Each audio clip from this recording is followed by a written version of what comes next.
When I was 6 years old or so, I used to share my room with my brother, and one morning I woke up and he wasn't in his bed. It was barely dawn, so the room was dark and I was obviously scared. I went to check in my parents' room to see if he climbed into bed with them, but they were not there. Nobody was home, so I went outside because I could not stand being alone in the house by myself. It was so foggy I could barely see my driveway. There was no car and it was just so silent that it was freaking me out. I ran to my backyard where I knew my dog would be, but it wasn't there. I was completely alone in my home in this fog. I fell asleep under my bed and woke up to chatter from the kitchen. Apparently, my brother had some ear infection and was running a high fever, throwing up and such, so they took him to the hospital. My little brother was 4 and he turned out to be all right.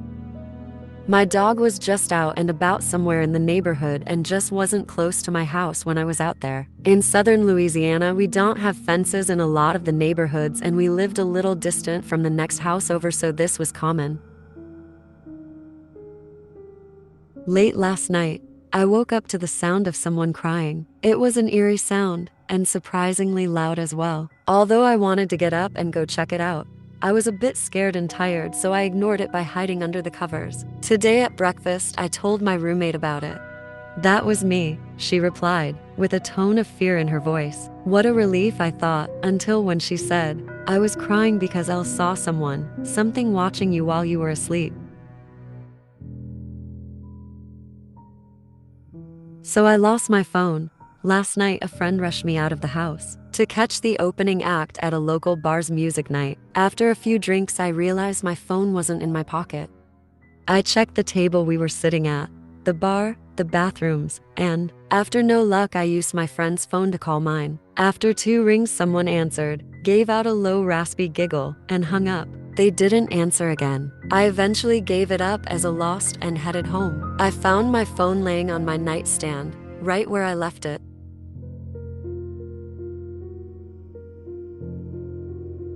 There was a woman who was really good at surviving in the wild. She knew all about the outdoors and loved going camping all by herself. She could spend 2 weeks in the wilderness without seeing another person. One time, after being away for 2 weeks, she came back home. She had taken some photos with a disposable camera while she was camping. When she developed the film, she found something strange. There were many pictures of her sleeping at night, but they were from different nights. This really scared her, and after that, she never went camping or hiking again.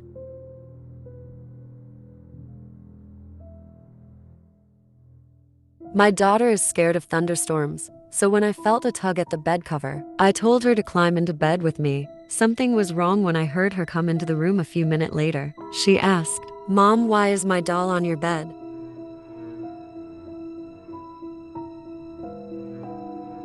The night went slowly. With my dad gone for work, I stayed up and waited for his inevitable return. As I laid there in bed, I heard the door creak open. I ran to greet my father and gave him a huge hug. His body felt stiff and his face looked pale. He must have just been tired from work. He turned around and walked to his room. As I walked back to my bed, I got a text from Dad. I checked, and my body went numb when I read, "I'm working late tonight, sweetie. I will be home in a few hours." Who did I just hug, I thought, and run outside and wait until he came home. They love to eat fingers. That is what my mom told me. I should have obeyed her. I should not have gone outside to play. I got lost and I couldn't find my way back. It was getting so dark and I found this empty trunk, and I went inside it. I fell asleep. I woke up about 1 hour later, scared, because it was not a dream. It was happening. It was really happening. I was lost in the forest, alone. I was cold and shaking. And then I started hearing noises. They were really loud screams. I couldn't believe what I was hearing. It was getting closer to where I was. Closer and closer it got. The scream would get louder and louder, and then it stopped. No noises were heard for about 15 minutes. Insane. Then it began again. But it wasn't just one, it was dozens, all over the forest, walking around. I could hear their loud footsteps on the ground. They would pass by behind the tree I was hiding inside of. I could hear them running on the distance and yelling even louder when they ran. One of those things passed in front of the trunk. All I could see were 2 humongous feet. They were almost completely flat, and their tails were burning red. They were ashes. The noises stopped. I started crying. I was scared. All I remember after that, it pulled my arm. I will never be able to write again.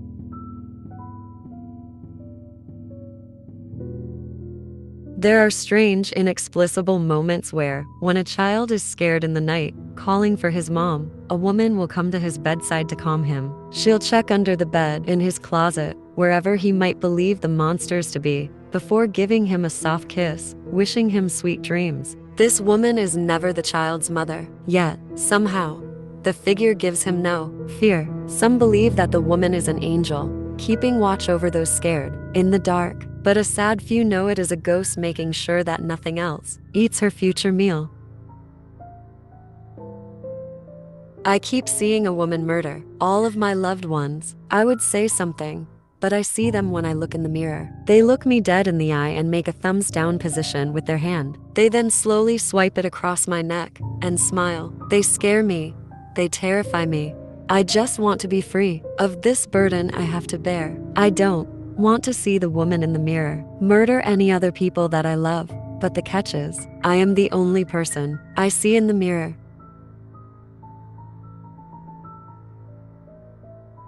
We left our child with the babysitter. While we were out, she called telling us she was sorry for not being available tonight.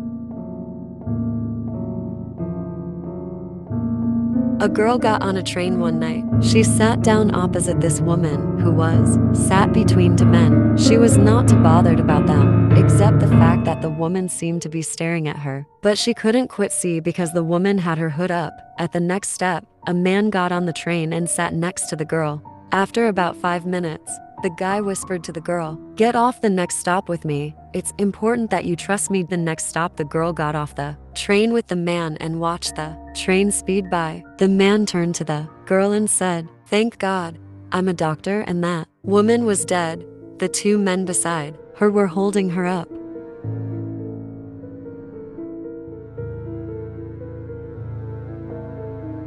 Over this past summer, I was living alone in my apartment in a relatively safe college town. I was always paranoid and locked the door anytime I got home from somewhere, especially since I'm a female living somewhere alone.